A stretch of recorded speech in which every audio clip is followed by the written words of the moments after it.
जय श्री हरि। आप सबका होलिस्टिक हीलर चैनल पर स्वागत है। कैसे हैं आप सब? आई होप सब अच्छे होंगे, व्यस्त होंगे, अपने 3D 5D में बहुत अच्छे से अपने कामों को कर रहे होंगे।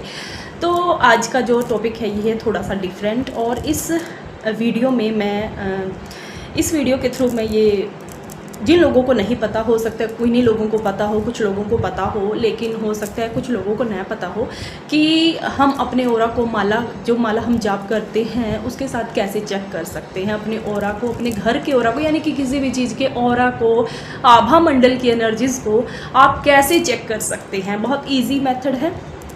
इसमें अगर मुझे लगा, जो मेरे माइंड में आया, मैं माला के रिगार्डिंग और भी कुछ चीज़ें बता सकती हूँ जो मुझे लगेगा। तो सबसे पहले हम माला के साथ अपना ऑरा, अपनी एनर्जीज़ को, अपने घर की एनर्जीज़ को कैसे चेक कर सकते हैं।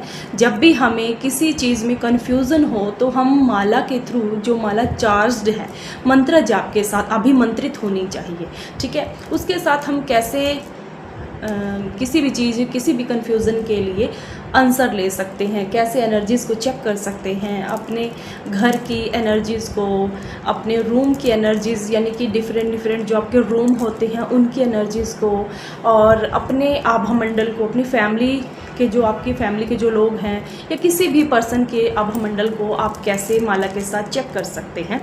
तो सबसे पहले आपके पास चार्ज्ड माला होनी चाहिए। जैसे मेरे पास है ये हल्दी की माला, ठीक है।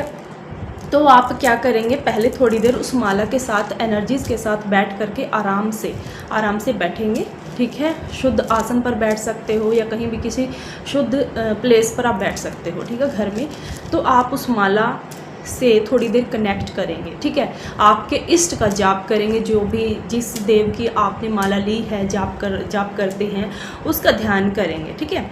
फिर आप क्या करेंगे कि आप उस माला से थोड़ा कन्वर्सेशन करेंगे, ठीक है। मन ही मन में कर सकते हैं, बोल के भी कर सकते हैं, कि जो भी, मान लो कि मुझे इस रूम का एनर्जी चेक करनी है, इस रूम की एनर्जी चेक करनी है, तो आप उस माला से कनेक्ट करके बताएंगे कि आपके इष्ट का नाम जाप करते हुए कि अगर इस रूम की एनर्जीज़ अच्छी हैं तो क्लॉकवाइज घूमिएगा, ठीक है। माला से बात करते हुए आप कनेक्ट करते हुए बोलेंगे, और अगर इस रूम की एनर्जीज़ नेगेटिव है तो एंटी क्लॉकवाइज घूमिएगा, ठीक है।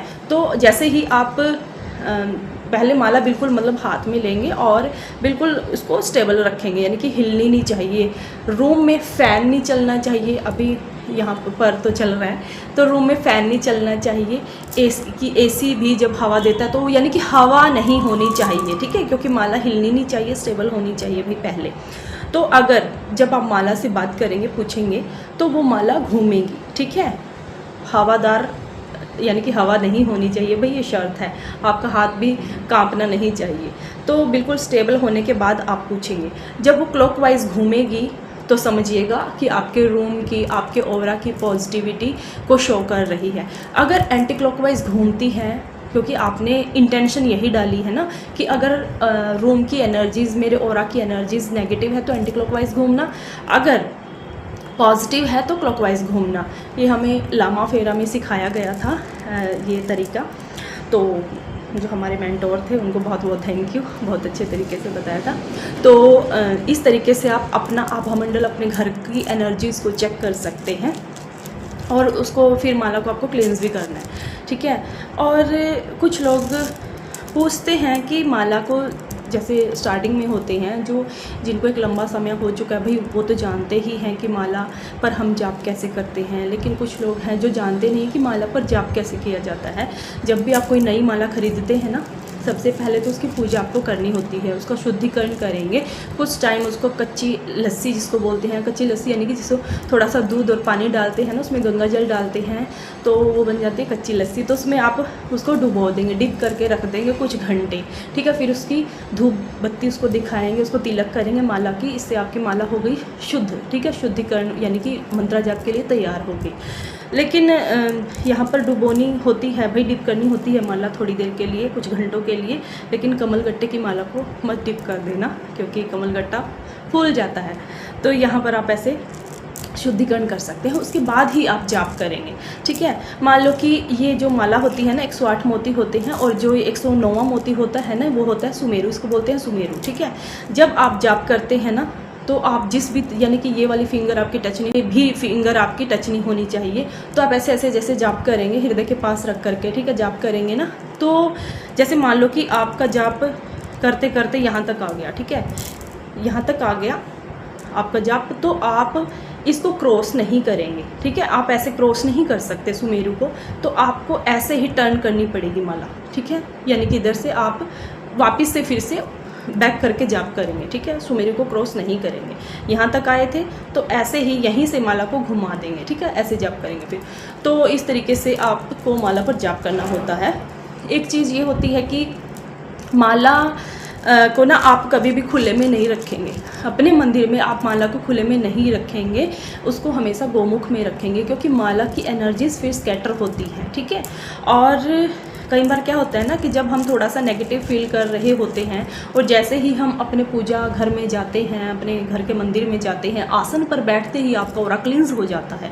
जब आपके जाप बहुत ज़्यादा हो चुके हैं आसन के ऊपर बैठ करके, कई सालों से आप उसी को यूज़ कर रहे हो आसन को, तो क्या होता है ना कि आप बैठते ही आपका ऑरा क्लींस हो जाता है। और जैसे ही आप अपनी माला को हाथ में लेंगे ना, जाप करने से पहले ही अगर नेगेटिव थोड़ा सा फील कर रहे थे तो आप देखेंगे कि माला हाथ में लेते ही आपका ऑरा एकदम से वाइब्रेट करने लगता है, ठीक है।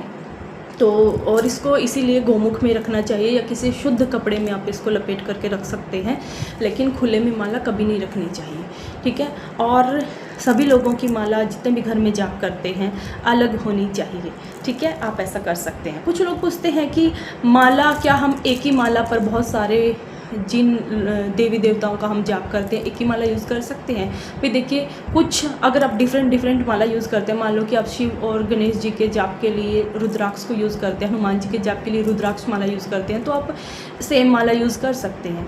लेकिन जैसे कि देखिए, रुद्राक्ष की माला सभी देवी देवताओं के लिए आप यूज़ कर सकते हैं, ऐसा माना जाता है। और क्योंकि मैं डिफरेंट यूज़ करती हूँ, तो ठीक है, ऐसा कहा जाता है कि रुद्राक्ष की माला आप हर किसी देवी देवता के जाप में यूज़ कर सकते हैं। तो यहाँ पर लेकिन आप शिव का जाप तुलसी की माला पर नहीं कर सकते, ठीक है, ये ध्यान रखना है। और साथ में जैसे आप अगर भगवती माँ का जाप करते हैं तो आप लाल चंदन की माला ले सकते हैं, आप काली माँ का जाप करते हैं तो आप रुद्राक्ष की माला पर ही कर सकते हैं, ठीक है। तो ऐसे आप अपनी माला को अपने जैसे आपको इंट्यूशन आए, थोड़ा सा जानकारी के अकॉर्डिंग इंट्यूशन आए तो आप वैसे जाप कर सकते हैं, ठीक है। एक होता है कि एक बार मेरे पास क्वेश्चन आया था कि जैसे मान लो कि आप जाप करने बैठ गए, ठीक है, आपको 5 माला करनी है, आपकी 2 माला हो गई, अब 3rd माला में क्या होता है ना कि कोई घर में दरवाज़ा खटखटाने लगा, ठीक है, या कोई इमरजेंसी कॉल पे कॉल आया जा रहा है, ठीक है। अगर कॉल ज़्यादा खास नहीं है तो आपने मत उठाओ, लेकिन बार बार कोई कॉल आ रहा है तो समझ लो कि कुछ हो सकता है इम्पोर्टेंट हो, या फिर कोई दरवाजे मेन गेट पर कोई आ गया, ठीक है, कोई घर में है नहीं आपके अलावा, तो आपको 3rd माला मान लो बीच में ही छोड़नी पड़े जाप करते हुए, तो आप वहाँ पर क्या कर सकते हैं?